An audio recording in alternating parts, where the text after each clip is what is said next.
Fight Chats, episode 99. I'm with BKB world champion Dan Chapman. Thank you for coming on, Well, absolutely welcome. Just cracked open a little tiny rebel there, so they give us a couple of beers every episode. Recording this on a Sunday, so Sunday fun day. Cheers, come on, boy. Yeah, cheers, champ. Thank you very much. That's how we start Sunday. Right, let's get into it then. So, Bare Knuckle Boxing, world champion. What's life like for you at the moment, pal? What's going on? Yes, my life is always surrounded by a gym environment. So, my business is keeping people fit, doing personal training and running fitness classes. And then on the other side of that, we are DC Boxing, is affiliated amateur boxing club. So we're teaching kids and adults to box as an amateur. So, it's been a really good year since even though we've had the pandemic. I feel like we, as a club, we finally on our feet. We're ready to put our talent out there, our kids out there, and hopefully get some champions. Class. So how's the, obviously you fought a couple of months ago, how's the hands healing up? I've seen the pictures after. Yeah, my hands were bad way after the fight, and my hands, I've always had trouble with my hands anyway. But for me, it's just like, after punching someone bare knuckle for 7 rounds, there's no beating around the bush there. You're gonna be breaking knuckles, breaking bones, breaking hands, and I fractured my thumb, I fractured my baby finger, my ligaments are fucked. So it was like my hands were like a backs of a turtle. Like it was really squishy, and they were just massive, absolutely massive. But I can see my knuckles now, which is great. But the thumb and the baby finger is still not healing yet. So on Catflaps, we've obviously chatted off pod then, loads of boxers on, a couple of UFC guys. I've never spoken to a proper bare knuckle boxing fighter before. When I suppose like the average person, when they think of bare knuckle boxing, they'll either think of, I would imagine, Snatch and Brad Pitt in the underground. Just that left hook, isn't it? Yeah, kisses it, woof, see you later. Or I can imagine they think of like gypsy fighting and traveller fights and that sort of stuff, right? What's it actually like being a bare knuckle boxer? What's the standard like? What's the quality of the show like? Like, just tell me about that world, because I don't know anything about it. Well, you've got to remember where it actually started from. Boxing started from bare knuckle fighting. You go back in the history of bare knuckle fighting, they were like something like 60 to 70 rounds. Just until one finished? Yeah, that's the way it was. I mean, you look back in history, I look back and think, well, that's savage, But from that, thriving from the bare knuckle world has come from, in bales and little corners in car parks. There was just two guys who thought, we're just going to take bare knuckle boxing to another place. Yeah, so boxing, obviously, bare knuckle was the original boxing, but everyone knows boxing as they know it now, Matchroom, Eddie Hearn, Sky Sports, The Zone. Bare knuckle boxing, what's that world like then? What's it like to live in and breathe in and be a part of? Yeah, like you said, it started off in the hills and the bales of car parks and back of nightclubs, and they were tough men, It's like a Cinderella Man story. It's people who fight for a purse, and it's fighting for respect in wherever they from in the community to show they're the dog, But there's these two guys, Jim and Joe. They set up a company called UBAD at the time, and they just took it out of the bales, and she started putting all the boxing rules in, and just started getting fighters from all over the country, and even over from America. And they started making big shows. It started off like in Liverpool, then a few in Manchester, and then now we got the London O2. So the standard of bare knuckle fighting has also changed dramatically. In the last 3 years, when I got into the sport of bare knuckle, it was just tough men, the usual tattoos all over them, think they can fight. And it was good because the crowd loved to see blood and guts. So these guys were just going head to head, smashing fuck out of each other for, 7 rounds of bare knuckle. So, that's how they got the attraction. And then, they started dragging like ex-UFC fighters, ex-cage warrior champions and ex-pro fighters as in boxing. And then the standards just started to change. And when I came into it, there was a massive change of talent where the guys who had been there in the past, would turn up, and fight with a t-shirt on and with a front arm in front, when no real training behind it, just going in for a scrap. They started just to push away because they could see that the levels had changed. We were now, most of us in bare knuckle are full-time athletes. you know, so they're not going to take the fights that they used to, because now they're going in with guys who are training twice a day, every day. You know, Jim and Joe started pushing the shows to the O2, and they just started selling out massively. And yeah, you know, a big name in BKB is Jim Sweeney. You know, he's known worldwide. And I just remember me going into bed and I thought, I could beat this guy. You know, and unfortunately we are at the wrong weight. You know, but it would have been, you know, he's the best at his weight and I'm the best at my weight. But yeah, growing into the sport of bare knuckle was just, I remember going to my first show and I thought, you know, I didn't realise I was going to be going into bare knuckle at the time. And I remember watching this guy, this American, come over from his name Josh Burns or something his name was. Big, super heavyweight, huge. And he's jumping in the ring, and all I could see, he hit this guy, and I could see his teeth just flying over out of the ring. And at the end of the fight, I think someone's eyebrow was on the canvas. Like, he was just, I was like, fuck this shit. You've got to be crazy to do this. And all of a sudden now, I'm world champion. And I've got in there and just beating these guys up like if it's for fun, you know, because, yeah, you know, with my amateur background and my skill set, I just feel like I'm taking bare knuckle to another level of showing the skills and the art of boxing and bringing it to bare knuckle. You know, the two owners, Jim and Joe, they call it bare knuckle boxing. You know, so when some of the fans don't like to see what I do because, you know, I'm all about hit and not get hit. Yeah. But I go in there, and doesn't matter how good these guys are, I'm just dismantling them from my knowledge. You know, not being this tough guy that everybody likes to persona themselves as. You know, I'm just going in there and just making them look stupid. And the thing is, I'm fighting big guys now. I'm naturally 60 kilos. Yeah. I'm fighting these guys from, you know, coming down from 81 kilos. I think I fought James Kennelly. He was 76 to 81. And I just remember touching gloves with him and thought, oh fuck. You know, and in bare knuckle, it's not like gloves. You know, it's just one nick and you just have a slice from ear to ear. So, yeah, it is absolutely savage. And for me, it's just, you know, I got to go work on Monday. I'm going to run my gym, my full-time business. So I'm just going to go in there and make people look stupid and not get it at all. What is it like? Because again, you look at bare knuckle boxing and people will go, street fighters, there's no craft or whatever. Like, I've seen you fight. You're very well, you're not what I would assume people would think as a bare knuckle boxer. Still handsome chap, so your face hasn't been in it too much. You're very well spoken, very methodical in the way that you talk. And I can imagine that maybe only 5 years ago, say, it was a bit rougher than that. And it might still be in some parts, right? But what is the difference between those street fighters who think they're a bit tough, and then on the other end of the scale, those elite boxers, and you went down that route, didn't quite make it because of other things we'll chat about. But what is the difference between those mindsets and that level where you sit in the middle? I'd be honest with you, you know what? I mean, people don't understand, you know, this is only for certain people. You know, people see me as this, you know, cheeky, chappy little Indian boy with blue eyes, you know, who's got a good boxing ability. But, you know, I got baggage from a young kid. I didn't have the greatest bring-ups. You know, I've been in foster care, in and out, homes, been through drugs and alcohol. So, again, I feel like because of my boxing, when I was an amateur, I achieved so much as an amateur. And then there was so much expectations of me when I was going to turn pro. And then obviously having a massive motorbike accident stripped all that away. So I've been off the scene for like 7 years. So this is why the bare knuckle scene come on, basically, is because, you know, I got my body back in a good place. And I thought, I've been watching this bare knuckle for a while now, and I think, you know, I can win a world title in that. You know, I think these guys who call themselves, you know, the destroyer and all tattoos and tough, I think, like, I'm just going to call myself Indian Spice. And I'm going to go up there and I'm going to manipulate you. I'm going to make you look like an absolute goof. Like, honestly, I'm just going to turn you inside out. And that's what I love doing. Like, this is not my full-time job as a bare knuckle fighter. This is my hobby. You know, this is something I do for fun.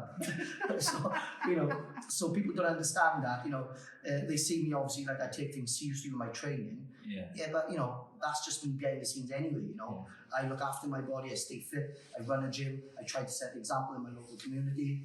And again, you know, you've got these guys, you know, being out of prison, they've done all these bad things, and you know, they think this is why the way they are and this is why they've entered bare knuckle. But I'm just like, I've come up there with a total different light to things, and you know, I'm just showing these guys that, look, you're going to be the toughest, baddest, hardest fight on the planet, but I will go in there with my blue eyes and I will rip your arsehole up. So do you know what I mean? And people don't like it. They hate it. They do. They just want to see blood and guts. And I'm just like, whoop, whoop, whoop, whoop. And I'm just thinking, you know what? Come at me. Be angry. Show me your aggression. Because if you show me your aggression, I'm going to break you mentally even more. When you fight me, you're going to remember me forever. Yeah. You know, you're not going to go home with a broken jaw and go into hospital, oh, I've had a really tough fight. I'm going to break you mentally. And that's what I love doing. I love doing that. I show my skills. You know, and a lot of people say, oh, why don't you go pro? I'd love to go on pro. You know, I'm better with gloves on. You know, when I got gloves on, I'm another level again. You know, I can really showcase my skills. But you know, I'm turning 30. I needed to turn pro in 2012. You said the pro game is so violent, savage. I think like you look at all the talent that we've had over the years. We've had so many talented fighters, and all of a sudden they just disappeared. And that is because of management. These guys have been brought up into the world of boxing, and the only thing they know is how to fucking box. Yeah. They have no business mind. They don't know how to build their foundation, their social media skills. And then when you got that talent, and then you try to sell your tickets, and you work with these big promoters up in London, if you don't sell your tickets, and then your opponent pulls out, your promoter's going to go, you want something fucking tickets. So, sorry, we can't get another fighter to step in for you. And then they train the whole camp, they give them all their time, their money, they have time off work. And then they realise then they can't afford to do that. So they go back into work, and then training slips away, and then you know, all of a sudden they're not on the scene anymore. So, you know, this is why I love teaching boxing. It's one of this is my full-time job now as well, as teaching boxing and teaching these guys to build a foundation, build a business mindset. Because as a pro, it's not just about boxing, it's a business. And for me, it's like I got so much knowledge and experience in that department where I can really show these guys to build a solid foundation, so then they can build up sponsorships, so they can train full time, so we can see the best version of them when they fight in. But if you've got to work full time and turn up to fight, you know, you've got to pay the bills. You've got to pay for the roof that's covering your head and putting food on the table. And if you're not at work and you're not getting the fights that you deserve, you know, you've got to go back to work. You know, so yeah, for me, I would have loved to go into that world, but I just feel like I'm at the end of my career where I'm probably feeling the best I've ever felt as a fighter now. By the time I get to a British title shot, you know, I do about 10 grand in that, but I can earn that in 3 months in my gym. Do you see what I'm trying to say? So, and if I was going to go as a pro, back as a pro, then I wouldn't be, it's no more cutting corners, I'm back full-time training. Do you see what I mean? So, yeah, I'm just dabbling my nose in Bare Knuckle, running a full-time job as teaching boxing and running a fitness gym. So for me, you know, I'm just, if I can be the baddest Bare Knuckle fighter on the planet as my hobby, why not? You know, so yeah, you know, I mean, I've had loads of guys approach me to, you know, go further and turn professional, but like you said, people think it's all sunshines and rainbows as a professional, but it's not. Like, I think I'm fortunate where I've seen both ends. You know, I've been backstage at the Anthony Joshua fights in Cardiff, working with Matchroom and stuff. And then I've seen fighting there. I won't name names, but fighters in stables down here that are professional boxers, 3 to 10 fights in, and still having to work now and again because injuries, opponents drop out and stuff. And no one sees that because they just see pay-per-view 20 quid every month on the No, again, but it's the old school method of Welsh boxing. You know, you look at England, they're so far advanced to us for the science of it, for the business side of it. It's like some of these old school Welsh fighters, you know, been brought up from an old school background, and they don't even promote themselves on social media. So half of these fighters, we didn't even know who they are. Yeah. We do, because we're from Wales, and Wales is a small place. But at the end of the day, if you want to make it in boxing, you've got to promote yourself. You've got to show people want to see your sparring, they want to see your pad work. But the old school method of boxing, don't show people because they work out who you are. Fuck that. If you really believe in yourself, you show people everything. Yeah. You look at Lopez, Garcia, they show all their sparring, all their videos. And the reason why they're superstars is because they expose themselves to the public. And people want to see that and see all the speed and the fast and the cool videos. That motivates all the children to go to the gym and copy them, you know? If you're not doing that, shame on you. I feel like the Americans and that just do that better as a society anyway, no matter what it is. They're just happy to put themselves out there. Yeah, of course, but it's not about that. It's about people coming on board and sponsoring you. That's them supporting you so you can train full time. Yeah. If you're not doing that, you're missing out on massive sponsorship deals. Like I'm fighting as a hobby with bare knuckle. I got people like Celtic Guy and Wales of Watches on board. Yeah. Like, look, all the talented fighters were not getting sponsored by big companies like that because they're not promoting themselves. Yeah.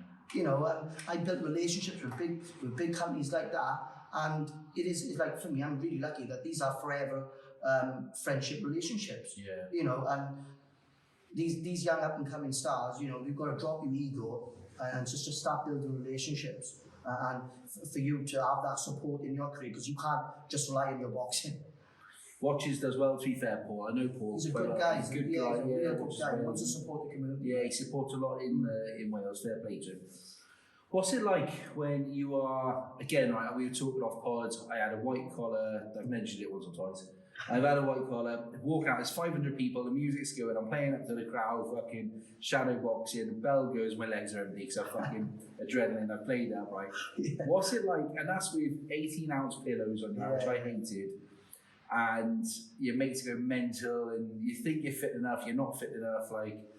These are thoughts that go through your mind. Yeah, what's it like now where you walk out and there's literally bare knuckle, your wrists are strapped, there's 2,000, 5,000 people there in the stadium, and the O2's a big fucking place, right? Yeah. And you're walking out there. I know you've got an amateur background, so you've probably experienced a bit, but that's boxing as a youngster, right? What's it like as a bell's about to go in bare knuckle? What's going through your mind? Like, are you is it scared? To be honest with you, mate, like, I've been around the block, you know. I was on Team GB.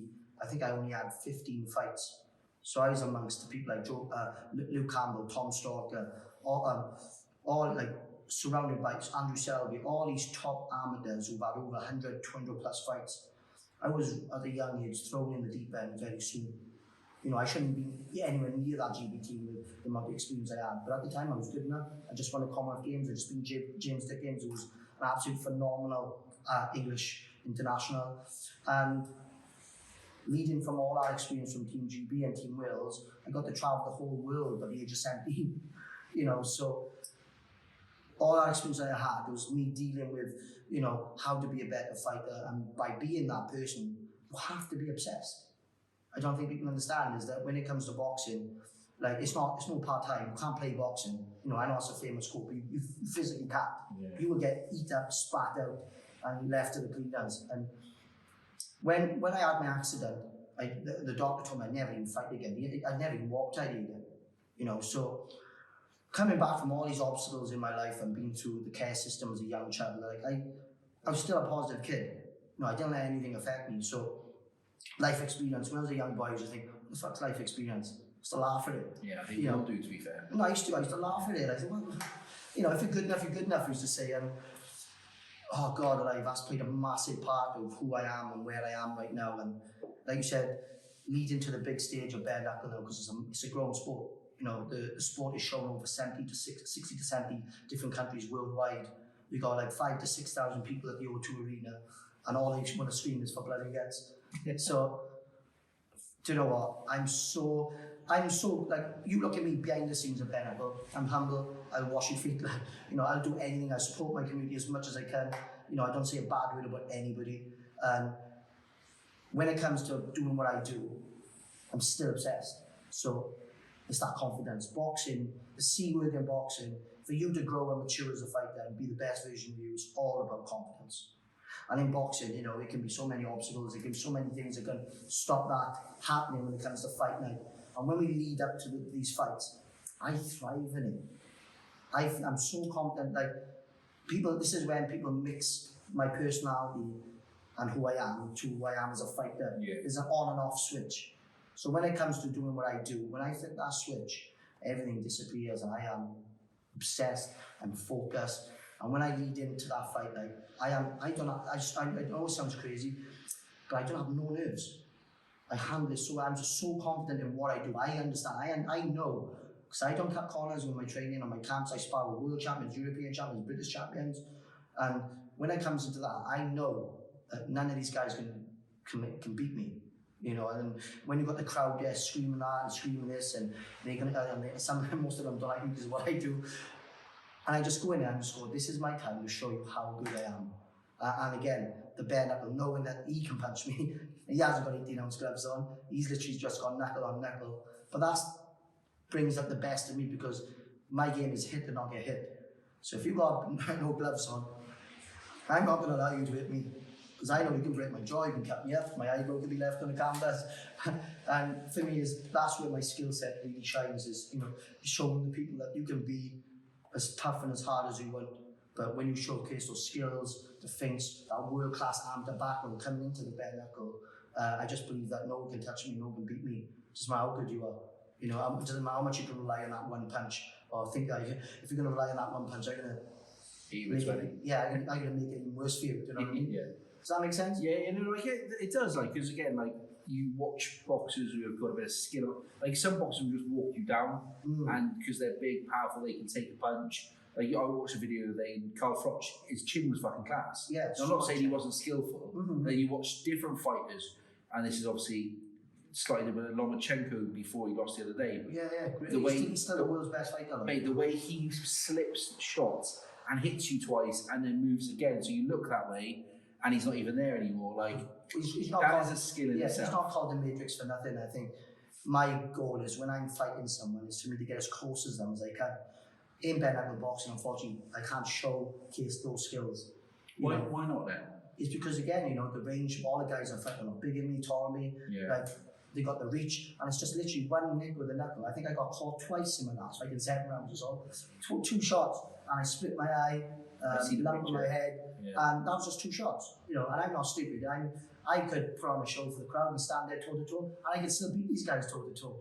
But I'm not stupid. I got to go to work on Monday, and for me, if I can make this an easy fight, I will literally make it an easy fight. I'd be a fool not to. I don't care if nobody likes what I do, but I will make it an easy fight, and I'll still rip your arsehole out, and you still remember me for the next 10 years. So, you know, so again, when it comes to boxing, you look at my videos online to my bare knuckle fights, it's a total different me.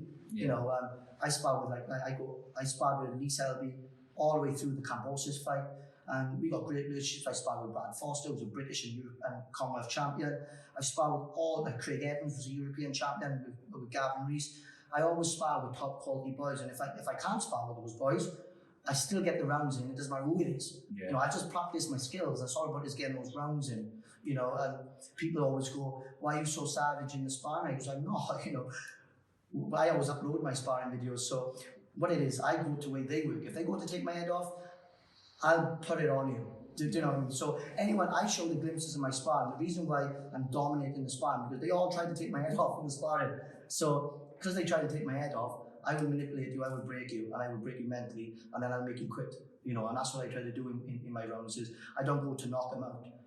It's all about getting close as I can as the rounds go on. As it goes rounds, I get to see the rhythm, collect all that data, and then I will put it on you in the last few rounds. And that's the way I work as a fighter. And this is why I'm really sad about that. I would have loved to show what I could do as a pro. You know, and I feel like with gloves on, I think that's when you would have really see the best version of me. But hey, it's not meant to be. Bare knuckle is my world, and I'll keep doing that until I've had enough. Basically, I'm in the driving seat now.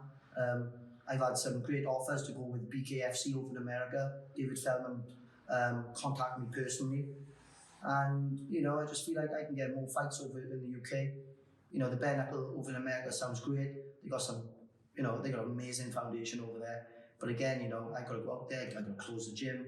I'd be losing out, even though they offer me more money with BKFC. It's not worth the hassle, you know. So yes, up to Jim and Joe now to get some big fighters to come over here and fight me. They're on about me fighting Ishii Smith. He trained with Mayweather. He won an IBF world title.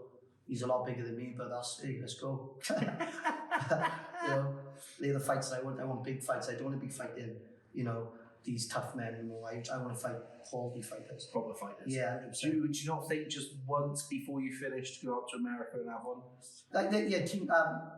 BKB have asked me to go to Miami to fight. Yeah. So I can't. I was meant to go in December when I did Miami, but my hands are still really bad. So it'll be on the next one, hopefully. But big news I've had for me is I feel like the Commonwealth Games is only around the corner. In Birmingham. So it could be possibility of me going back as an amateur and fighting that. And fight for the Commonwealth Games. There's a lot of obstacles in my way. First, I got to still prove myself. But I can't see anyone beat me as an amateur, to be honest with you.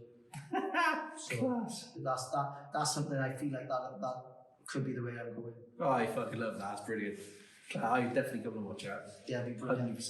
Do you ever find that, like, do you get frustrated in the ring sometimes because some of these boxers aren't boxers and they might be more street fighters or whatever? Because in some respects, like, styles make fights, don't they? So they always say that in boxing. Yeah. I don't know about bare knuckle, like, it's obviously different, and I can imagine. I'd be honest with you, I get your point. It's more chance of a street fighter taking someone out like me in bare knuckle with gloves on. Yeah. Because in bare knuckle, it's just that one punch. Yeah. This is why I'm not stupid. I don't get drawn in. Like if you look at my last fight, he had over 20 bare knuckles. He was an ex-world champion, British champion as a bare knuckle, Sean George. And he's known to be like this tough, hard man. And I just broke him mentally. Yeah. He lost the fight before we got in there. You know, and he threw the kitchen sink at me, he threw abuse at me, just everything you can think of. Did he bite you? He bit me, he stuck the head in me, he gouged me, wherever. He was racist, he called me, I think what he called me, a curry muncher. He just tried everything. It doesn't matter what they do with these guys, these tough men, as they call them. I know when that bell goes, you can't change anything. I'm gonna take him to school. So for me, it's like, again, is who I am as a person, is like, it's setting an example, isn't it? I've come from nothing as a child, growing up through drugs and alcohol. I work in my community. I can't be this tough guy who uses bad language, who's racist or say unpopular opinions on people's lives and how they should live it. You know, everyone's got baggage, everyone's got a story. So for me, it's like, if they can look to me as an example and set the example, they think, oh, Dan has been through what I've been through. I can be a better person. I can speak to people with manners and respect. I can, you know, still be the best version of me, whatever part of your life is. You know, and again, I feel like I've drawn to people who maybe I've got nobody to talk to in the world of mental health. That these people have just dropped in my DMs and dropped me a message and just said, you know what, Dan, how have you dealt with what you've been through? I'm not dealing with it good. You know, I'm taking drugs, I'm taking alcohol, and then straight away I reply and I speak to these ones and, you know, and give my time to these ones and explain my situation in detail. You know, I'm not afraid to talk about my past. So for me, it's like, why, if people like me were in a position who are handling their mental health really well, I'm not going down that road of excuses because I've had a bad background, I should drink, and with the traumas of my life, I'm not allowing an effect that for me to take drugs and alcohol for those traumas to go away. I feel like why people like me need to give back. I need to support these ones who are going through the tough time, because if they don't, you know, they are going to carry on down that bad, windy road of drugs and alcohol and bad association, you know. So I love speaking to ones about my past, and this is why we do these podcasts, because I'm in a good position now to speak about my past and try my best to set a good example, Chad. Can we go into that a bit? Because I've had dark days. I know lots of my friends have had dark days, and I find fascinating with these, especially when you talk to elite level operators, is the mindset, the resilience, that just that psyche, I suppose, they've got, right? Could you just give us a bit about your background from growing up and how tough it was, what you went through up to the stage where you picked up boxing? Yeah. Do you know what, right? This is the thing, like, people only this last 2 years, people have really understood, you know, what's happened in my life, because, you know, I was hidden after my accident. I was off the scene for so many years, 7, 8 years. So it was no longer Dan Chapman. That name wasn't a name, you know. So when I started doing the bare knuckle scene and things started working out for me, I started running a gym, I started giving back my boxing knowledge to the kids and the adults. You know, people wanted to get involved and say, Dan, what is your story like? What's going on? And I started talking little bits about it. And I had some really good feedback, you know, like I said, people started sliding in my DMs, you know, and I thought I need to talk about my past a lot more. You know, I feel like as a young child, growing up through drugs and alcohol, seeing what it does to people, you know, was very, very sad. Was that more, if I ask me... No, you could throw anything in me, John. Like, is that you as a kid doing it because you're in those groups, or was it adults in your life? It was adults in my life. Like, when you're a young child, you have no choice or standing on what you can do. You're just stuck. You know, my mother was flat out on alcohol and drugs, like, I mean, bad. my mother was in and out of jail, and back in them days, social services weren't doing a great job. So, things were happening to me as a young child that shouldn't have been happening to me. I was seeing things that I shouldn't see. And I'm not just talking about domestic violence, I'm talking about really, really bad stuff, I used to save my mother's life every other day. I used to pull her tongue out from her throat because she was so drunk. She was drinking until she got into a state where she nearly died. So that was a normal thing for me to do. It was just, how old were you then? I was about 5-6 years of age. So, I seen in my house, there was needles on the floor, there was methadone bottles, people, just strangers who I didn't have a clue who they were, in and out of my house. My stepfather used to beat me with the metal side of the belt every day. And that was just a normal day at the office for me, So, see me as a young child watching what drugs, I knew what alcohol was. I had to mature so young, at a young age to see all these things going on in my life that I just knew one day, and I say this in every podcast, that one day I'd get out of this situation when I'm old enough. If it doesn't affect me, So the traumas that I went through, seeing all these things, just made me a strong person, mentally a strong person. But how? Because some kids would go the other way and some kids don't. What do you think was the reason for you not going down the dark path and staying strong? Do you know what it was? It was just like, again, I was born with drugs in my system. So a lot of children who've been through the similar situation I've been through, when they are brought into the world, we don't know how those drugs are going to affect our child mentally, physically. We don't know how good or bad their health is going to be as they start to grow up. So I didn't have ADHD, I didn't have family attachment issues, I didn't have any defects from that. But I was still quite a positive kid. I was still, even though the shit I was going through, I was thinking and one day I'm going to get out of this shit though. I knew I could do it. Because even though I was in that environment, when I go to school, even though I go to school with fucking holes in my clothes, no one's washing my clothes. I was a kid who had nothing. I was going to school in rags, but yet I still managed to fit in. Do you know what I mean? I still built good friendships. I still, was still very positive. I'd done really well compared to the situation that most children would do. Yes, my homework would never go in. Yes, my teacher would be having a go with me, but the teachers then at the time would understand. So, again, I was quite young and I couldn't open and speak to my teachers what was going on, and then they could help me and support me the best way I could, as they could. So, yeah, growing up through that was tough, but I see it as a blessing now. And a lot of people say, oh, did that make you is that what drove you on to be the best boxer that you are today? And it wasn't that was just, again, I was a happy kid. I was football crazy. A local boxing gym opened up in my local area, and I had so much energy, and I thought, oh no, I just want to start boxing and try it. I was just fast, really fast. Yeah. And that was something that I just enjoyed, I love football more, but it was just me dealing up. I went to a good foster home at the age of 11. My mum just came out of jail. That was her last chance, really, is she gonna have me back? Is she gonna look after me? Is she gonna stop doing the things that she'd been doing in the past? And that wasn't the case. So I had to then, the most important part of where I am now is just allowing myself to be vulnerable. I feel like I had to be so tough and as a young kid, and dilute everything that was going on in my life to move on with my life, that when it came to me understanding my mum, I had to leave my mum go. I had to. And at the age of 9, I think I was, I had to say, do you know what? I said to my foster parents, I said, do you know what? This is the line. I can't be broken anymore with more promises. And I couldn't allow my mum to be that toxic person in my life anymore. So I said to my foster mum and dad, I just said, look, I don't want to speak to my mum again. I really can't. For me to grow as a person, I was at the age of 9, I made this decision. And I thought, you know what? For me to move on with my life, I have to let that go. As my mum, I loved her all my heart, but enough was enough. And I said to my foster parents, look, you can't allow that to happen anymore. And they're like, are you sure? And I was like, yeah, I have to allow you to be my parents now. I can't be stuck in the middle of trying to show you love, then push you away because I know that I could possibly be going back to my mum. I have to allow you guys to be my mum, and I have to allow myself to love you as my foster parents. And I was lucky, it was a good foster home, it was a long-term one. And that's what I did.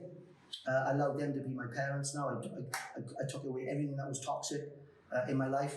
And from that moment onwards, that's when boxing went really well. I was on Team Wales, I went on to Team GB, I won a Commonwealth Games, and I was going for the 2012 Olympics. So, yeah, as a young kid, I channeled my boxing maybe through my background through boxing, all those traumas, but I was a happy kid because I got rid of everything that was toxic.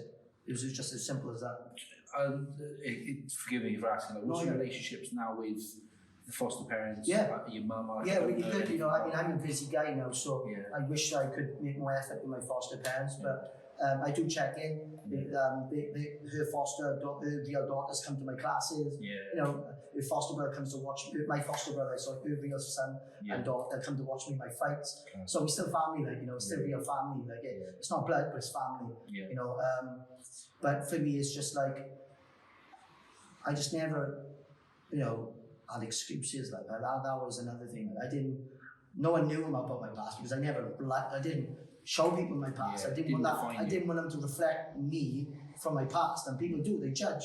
Yeah. You know, they do. In the world of where we live right now with social media and everything, people judge. And I thought, you know, it's my chance just to build my own life, build my own family, build my own friends. I get to choose who's in my life. You know, before I had no choice. And I don't allow anybody who's toxic in my life. It's just positive, and I feel like growing up as a young man now, and especially in the world that we live in, everyone's so negative. Everyone's got something nasty to say about somebody. And if you're doing really well, they don't care about your background. They just go, you know what, he's an asshole, he's this, he's that. And they don't know your past, they don't know your background. And then when you're doing well, people want to jump on that bandwagon without earning that. And I feel like, I don't mean like, you know, I have a circle and you're not allowed in, but it's two ways in a relationship. You know, you build friendships, you build relationships, and when people come on board, they don't want to just, you know, come on board for the wrong reasons. They come on board because they like you as a person. You know, not because you're a good boxer, not because you've got a good job, not because you're doing well or financially well. And it's hard to find that balance, even though I work hard and I feel like I am financially well because I work my socks off. I don't show people that I live that flashy life. You know, I'm humble. I work in a community. I work with children with disabilities. I work with guys who have struggled with mental health. I got a full-time contract with the council, working with dads who have broken relationships with their children. So my job is always to give back because I'm in a position to give back. Do you know what I mean? I love it. And I grew up with my mum and dad, and I'm still there, like, so I'm quite fortunate in that. But I've seen those fractured relationships, and even now, you know, when my daughter's 8, so you see things around, shall I say, and it's class that you are giving back, because not everyone does. People fall into those bad lanes quite quickly, and it's hard to get back out. It is. I mean, for me, it's like, again, because someone hasn't been through what I've been through, doesn't mean what they are going through is little. No. Do you see what I'm trying to say? Yeah. No, when people, it's like people are afraid to talk to me sometimes because they think, oh damn, you've been through a lot, but I'm going through, well, it's not really a big thing, but it is a big thing. Speaking to you. Yeah, and even if you've got good parents, I've seen people fall down the horrible route of drugs and alcohol, even when they've had an amazing background. Honestly, so for me, it's like, that doesn't mean that you don't need help and you don't need support, and someone like myself that can't help that person go through that. Yes, we were brought up in totally different worlds, but yes, I can still put something positive in life. I always revert to training. Boxing, great thing for mental health, great thing for targets and structure. You know, I feel like, especially if you have a child, if a child doesn't have structure, that child will fall apart. Yeah. So why do we not put structure in our lives? So that is so important as an adult, is that, you know, we give structure to our children, but yeah, we need structure, because if we haven't got structure, our children are going to struggle with structure. Yeah. You know, because at the end of the day, when you look at your child looks up to you. You're the help in your lives. Do you know what I mean? So it is, and if you as a dad have got to think, right, how can I scream out mental health if I'm not having my 6 hours, 7 hours sleep, if I'm not drinking water, if I'm not got a balanced diet, if I haven't just regular exercise, it doesn't have to be like an athlete. If you're not doing those basic things that you all can do, don't fucking scream out mental health. You know, put those basic things in. And I'm not saying you haven't got mental health, I'm saying as in, just help yourself a bit. Help yourself. Yeah. And then you can work on the bigger problems, you know, and then you can have that support. And again, by putting that structure into your life, and the most important thing I say is association. That's right. Oh, battery's just gone there. Just now, is it? Yeah, so I got those. Class, mate. I watched the Ninja Story. It's fucking, to give back like you do is fucking brilliant, boy. Yeah, it's a must, buddy. And I don't, like, the thing is as well, I don't do it for praise either. It's all hidden agendas in a positive way, that when I can go home to bed and fucking hold my head up, like, you know, it's not about showing people what I'm doing. But again, we do show everything that we do here. But, you know, it's... Thing is, though, some people like will probably go, oh, he's doing it, you know, for the likes or for social media or fucking whatever. But then I do that for them, so they get more support, so other people get on board. Yeah. You know, I don't get nothing out of it. I don't even reflect on it. That's something that I should do. I forget sometimes. I think one of the girls came up the other day, she goes, "Damn, do you know what? One of my close friends, she just said, look at the things you've done in the last year." And I was like, I go all like, I have the ick when people start mentioning stuff like that. I get all weird. But we had a couple of drinks, we was at the boxing show, and I started thinking, we have done quite a lot to me, like in this last few years, and it was actually good to reflect, because normally I don't. Yeah. I'm just in a fast lane and a positive, I don't look about whatever's done in the past is gone. Keep going forward, like. And that's something I just got to work on myself. Sometimes reflect, but I think it's more of a good thing than a bad thing. Yeah, definitely, because some people take it the other way, and they gets to the end a little bit like. Yeah, 100%.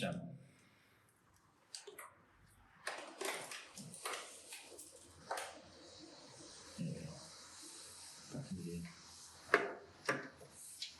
1, 2, 1, 2. 1, 2, 1, 2. Yeah, lovely. Sorry, just back you went then. Professional as ever, can't have a chance. We were just saying about like giving back to the community there, and like people obviously help themselves. What's the, again, like a community here where you are now? So my steg up in the valley, the Limphy Valley, like it's, I know quite a lot of people up here, so I salt the earth. Like I quite like it up here, but it might get a bit of a bad rep now and again. There are some assholes around here and that. Like, what's it like for the kids growing up around here? Like, is there a way out for some of these kids from here? Definitely. Do you know what? It's not the roughest place in the world by any stretch. No, I don't think that. But I mean, I just got to look at when I was a young child, when I went to that long-term foster home, I lived in a place called Blind Greenby. That was right up in the sticks. Yeah. You know, it's a beautiful place. We had nothing. I had nothing. You know, I mean, so if I can do what I done in such a small little environment with a community-based area, then I'm trying to set up here something that I would dreamt of as a young child. So what is the excuse if I'm setting this up for adults, children? When something's on a doorstep, if you don't walk through these doors, it's your ego that's stopping that. You know, and for me, it's like, if someone has set something up who's very open, who's very humble, why aren't you pushing your children to do these activities? Because it's not a lot going on in my state, and Cairo, and Nanti, and further down the valley. So, you know, we are very lucky. We have a great community with rugby and football. But boxing has been, you know, it's such a special sport in our community. You know, I feel like it's not about toughness no more. It's bringing kids out of their bedrooms, off social media, ones who are struggling with mental health, and the pressures of social media, because of the pressures of social media, and it's to work on their fitness. Like the old saying years ago, right, was, "Oh, I wish I was 19 again." I wouldn't say that right now, in 2021. I mean, like, things have changed. When I was a kid, I was out with a football. My foster mum would scream to get me into food. I would eat food straight from school, throw my bag on the floor, football in my hand, out the doors, fox and hounds, British bulldogs. You got it, right? I mean, that was us as kids growing up. Today, you will not see that. You know, you've got kids dealing drugs on Instagram. You've got kids, you know, the pressures of looking good, looking skinny, looking to mature way too soon than they should. You know, and that is a normal thing. But in today's society, you know, it's not. Again, it's just. This is really important to me, is that I didn't have a chance to be a child when I was a child. So I'm a big kid at heart, you know. So for me, is in the environment I've set up for children and adults, is to make things fun. You know, is to be adventurous, to be spontaneous. So it is to step out a bit of a structure thing, if you haven't got it, to just create good memories. So when kids come through this door, they don't have to be a boxer. They don't have to be, you know, this expectation of to be a champion. You know, if this drives them up their house and this is up, For me, let me just go back. Like let me just talk. There's this child who came to the gym before, and suffered. He got bullied in school. He just got picked on a lot. Struggled massive with mental health, and this kid walked through my door, and I'm not gonna lie, ability-wise, absolutely terrible, But he kept coming, and we worked on the boxing, and all of a sudden we started doing some cool videos on the pads, building his self-esteem, and all of a sudden, this kid's personality, his attitude started changing. His parents would message him saying, "Dan, like, what are you doing? Well, what is he doing? Like, this kid has changed." I'm saying, "No, do not. Just he comes to the club like everybody else, and I treat that kid the same as everybody else, As long as he works hard. He's showing commitment." So we started doing some wicked pigs. The video started. I put everything on my Instagram and my social media, and he started becoming a popular kid in school, and and all of a sudden the penny dropped for me is when on his social Instagram it changed to DC Boxing. And do you know what? The penny dropped is because it's being part of something. When you're a young kid, you're like in school, you've got the geek gang, you've got the goth gang, you've got the cool gang. Everybody was labelled. Until you get out of school, you're stuck in a label. I looked like Mowgli when I was in school. I'm telling you, I was like a little Bruce Lee running around the place with my bowl haircut, and I wasn't really a popular kid, but boxing then made me a popular kid. So for me, is giving these kids to be part of something, whether they're going to be a boxer or not, even if they just turn up and they build friends and friendships and it's something cool, because boxing is labelled as a tough guy sport, isn't it? And I'm telling you guys don't have to be tough guys to go through my doors. I will teach you how to be tough guys. Do you know what I mean? Yeah. So, and I think tough guys sometimes starts upstairs, not physically as well. Well, for me, like mentality. I'll be honest with you. Do you know what? It's physically, because as a young, you look at the talent of when you were young. I've seen these kids. You've got these guys down the pubs, right? And they go, "Oh, I played for the Ospreys. I played for Swansea City." Yeah, when he was fucking 9. Do you know what I mean? Yeah, when you were young, I was 3 stone soaking wet at the age of 12. I was tiny. And as a young, you've got these guys winning West, schoolboy titles, youth titles, but when they get senior, they disappear. Where are you? No, because everybody catches up, everyone matures in the end, everyone turns into that young man. And for me, it's like, if you're not mature enough now, don't worry about it. Like, you keep at it, you keep working hard, you don't cut the corners, you will do well in whatever sport you are if you carry on doing it and be consistent. And this is what I try to put on to the kids, because you're not maybe good now, but when you're a senior, you're going to be a machine. We're going to get into there, but you've got to stick to it. Yes, you're going to go through obstacles. Yes, it's going to be good days and bad days. But do you want to be like everybody else who's quit and left on the bus stop, or do you want to be on that bus, achieving great things because you didn't quit? And yes, like I said, ones are going to be more talented, but I guarantee you, look at the room. You'll be in a room with these 3 other talented guys, but I bet you those 3 talented guys won't be here when you're a senior. Guarantee you. Because it got too tough for them, because everybody catches up. Yeah. Do you know what I mean? On that note there, I'd love to just, you said about like the good days and bad days. I'd love to just talk me through, you've mentioned it a couple of times now, you obviously had your bike accident just before London 2012. Just so people can see the level you were as an amateur. You won the Commonwealth Youth Games. You gold, is that right? Yeah, big James Dickens in the final. It was a quality operation. And you were in the GB setup, you were going for London 2012, and I might get this wrong, but it was you and Luke Campbell, or you versus Luke Campbell? No, what it was Wales put an obstacle in me. Everyone won the Welsh senior title that year. I beat Jay Harris in the finals. I think I beat him like 15-0. I moved up a weight because I couldn't make my weight to 51. It was at the worst times in 2011. I signed a contract with Team GB at 51. Yeah. But I'd been out of weight for about 5-6 years. Like, I was fucking growing. I went from training twice a day to 4 times a day, every day, from Monday to Friday up in Team GB. So Sheffield. Robert Cracken was my coach. He's like, "Dan, you're not big enough for the weight." I was like, "Rob, I can't fucking make the weight. It's killing me."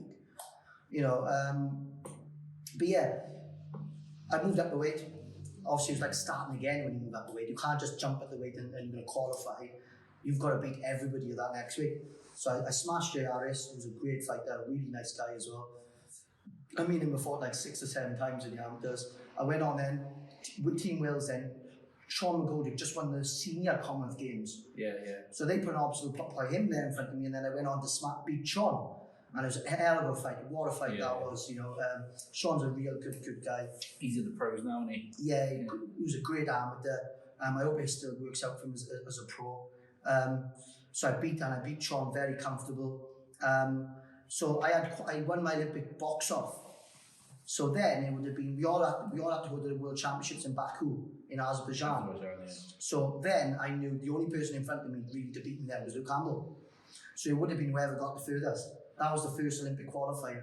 And then the week before the tournament, I come off, I broke my femur, broke my hands. I was in like a life-threatening situation. I nearly killed myself on a motorbike accident. It was a freak accident, you know, and the doctor said I'd never train again and I was career over.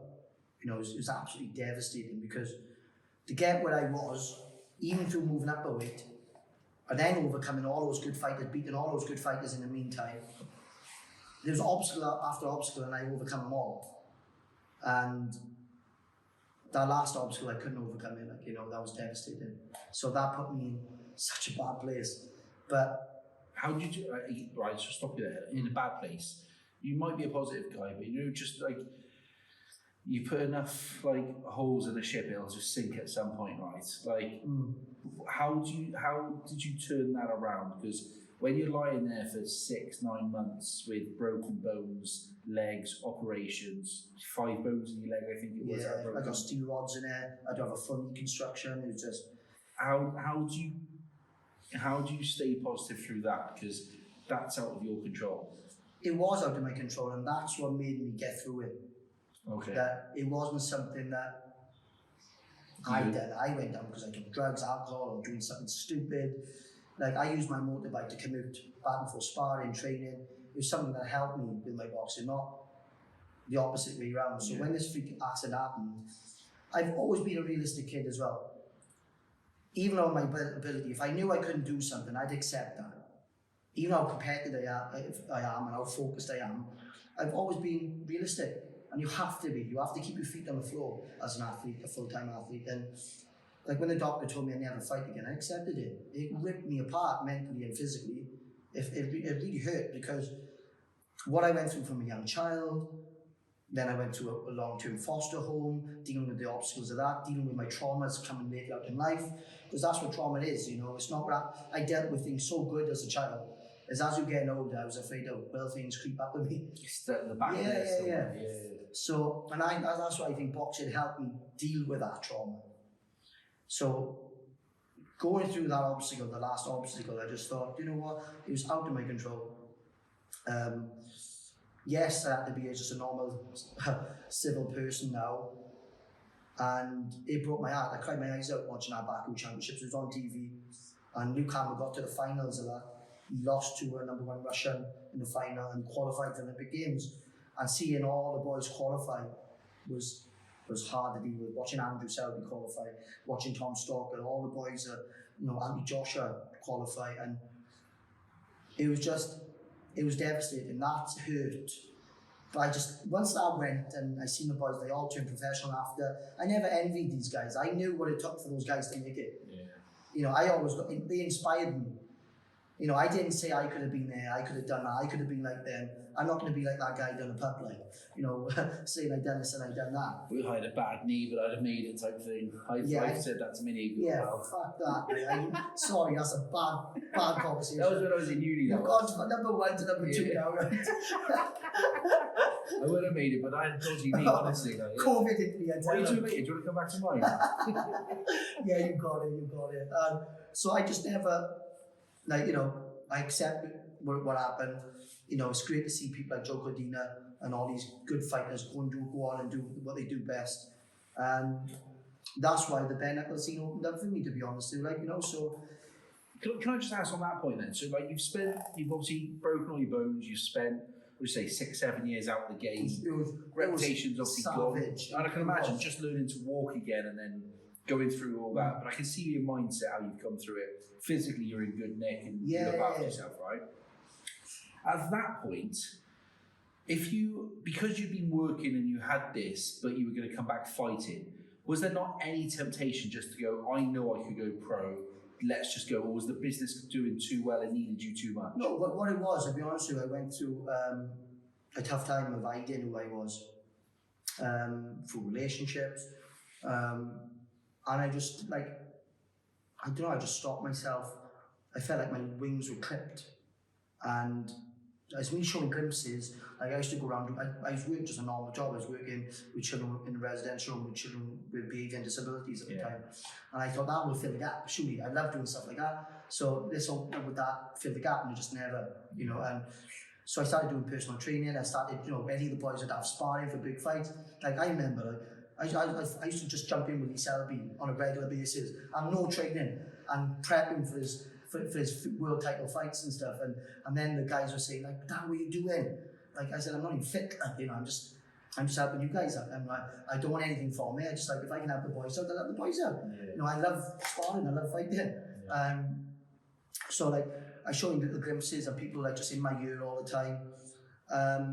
But I just knew my body just wasn't right. Like even though I look after myself, I don't drink, I don't smoke. You know, I do have a couple of beers, very rare with the boys. Like we'd have a couple of beers now on the podcast, but yeah, I just didn't. Even though I had the ability there, I still didn't quite. I think it's unrealistic. Like for me to go into a pro, there's a massive ask, you know. And then I started opening the gym up, and I thought, you know what would fill the gap is what's missing. That's what was. How do you explain it? Do you know that thing that just pulled in your voice? Like it put everything, it doesn't matter what I did, it always pulled me back to boxing. Yeah. It pulled me back to doing something involved around boxing. And it just like, I knew that I was realistic, like, you know, like my body still wasn't 100%. I still had a bit of a limp, you know, even though I was sparring all these top fighters, top pros, and giving my knowledge to other people and prepping them for their fights. It's only now, this last year and a half, 2 years, I thought my wings have now been unclipped. I can show people who I am again. Yeah. And it's so good. Like it's just, I don't care it's late in my life. I don't care I got bare knuckle as a hobby, but I'm still just I am now being the best version of me. And I feel like life's too short to not do what you want to do and meet the people and experience new things in life, because of so many doors have opened in the last 8 months of being a world champion bare knuckle fighter. You know, so all our hard work of being a polite young man, a respectful young man, giving back to everybody else has now paid off. Because I didn't want anything to come of it, because that's who I am. But you know, when you start winning things, unfortunately, that's only when people start to come on board. Yeah. You know, and so when you start doing really well, and then you've got all those fundamentals of being a polite young man, respectful, you've got good manners, and give anybody their time. Then when you're doing well in a sport and you put that together, it becomes a very powerful impact on people. So now me being the best version of me, it's good that I have now built great relationships with big sponsorship companies, you know, rubbing shoulders with similar mindsets. And that's where it's actually nice now in my life, where I've always relied on myself. I get a ick when someone does something for me. I hate it, you know. But now rubbing along shoulders with people who've got the same focus and drive, it's just actually nice. I can just be myself around these people instead of holding myself back. Does that make sense? Yeah, yeah. So yeah, it's just, for me mentally, it doesn't matter what I achieve now. I don't really care. I don't care about this belt. You can buy one of these if I can Argos, you know. So for me, it's just like, it's just nice to be around positive people. You know what I mean? What's the future then, pal? What's going on? You mentioned about the Commonwealth earlier, and any more BKB, or like, what's the crack? It's tough because I got all the kids fighting. Because of COVID hit. We're affiliated Amateur Boxing Club, DC Boxing Academy. We got children fight out here. We got 3 head coaches here. I've had to take a step back because I'm doing bare knuckle. The WABA won't allow me to take part in anything here because I do bare knuckle. But I went to the box cup a couple of weekends ago, where the WABA arranged a tournament for the amateurs. And one of my close friends who travelled the whole world, Zach Davis, who's a great amateur, Team Wales, Team GB, went to the Youth Olympics. Great fighter. He's one of the Welsh coaches with Team Wales, and we caught up over the box up over the weekend in Sophia Gardens, and he said, "Dan, I said, you can come back. You're not a professional, so you could come back as an amateur." I was thinking, yeah, I know I could. Like, yeah, and he said, Commonwealth Games, Birmingham. He didn't say anything, he put those ideas in my head. I was like, he said, we haven't got nobody at 63 kilo. What we do that, 63 kilo. And I thought, do you know what? I dwelled in that over the last couple of weekends, and I thought, fuck me, why not? No one's going to beat me with gloves on. I'll be honest, I'm really good at what I do with gloves on. And I think it would be great to be part of that setup again, you know, as an amateur. And again, still inspire young children. And if whatever, I don't care, win, lose or draw, I'll be honest with you, even though I say how good I am, I just think it's a challenge. I love a challenge. I think it's going to fill the void that you're looking for. Maybe. I think that's because of the 2012 Olympics. Yeah, I think it might, and like for me, I've achieved everything in Bare Knuckle. I can't see anybody beating me in Bare Knuckle, I'll be honest with you. And even when I won that, I was just like, I don't really care about the belt, but I think if I went back as an amateur and won a Commonwealth Games, that would mean so much to me. Like, I think that's the thing that's missing. We'll see. Any more Bare Knuckles coming up? If you go down that route, this is all. Yeah, they would be gone. It would be, for me, it's like, and like I said, I can come back as an head coach with DC Boxing Academy. Yeah. And again, that's the other reason why I think I go back to the amateurs, is because I can be full into the gym and help all the kids more. Did you vacate this then? Yeah, I can come back anytime, can I? I would love to be that hard, right? And that fucking good, just to go, have my belt, I'll have it again in 6 months, hold on to it. But yeah, I just feel like that would be a proper challenge. Like, I'm fighting the best fighters in the world then. Yeah. You know, especially with England, they got the best fighters in the world. Is that next summer now, is it? I think it's how long? A year and a half, another year down line, isn't it? So I need to get my thinking, I need to start making sharp changes. Class. So, yeah. Fucking fair play, mate. Thank you so much. Absolutely, I appreciate it. Fucking brilliant. Cold hard. No, mate, it's class. Dan Chapman, Bare Knuckle Boxing champion, world champion, but I think there's so much more. And I think if people could bottle that mindset, you'd be a fucking multi-millionaire, pal. There's not enough people out there. No, I'm just absolutely gutted that I mean, I never reflect, I never throw back, I could have done this. But the pro game with those little 8-ounce gloves, oh, God, it makes me sick. That's the only thing that I think is going to creep up on me when I'm older. Not that my mum was a fucking druggie or alcohol. The fact is that I never got to lace the gloves as a pro. Yeah. You know, but hey, I'm not going to dwell on it. It happened. It didn't happen for me. I think you'll have one pro fight, see, after this Commonwealth. I think just to do it, just so that you can say you're one of them. I'd be old as fucking. After if that does happen, it's all about teaching them.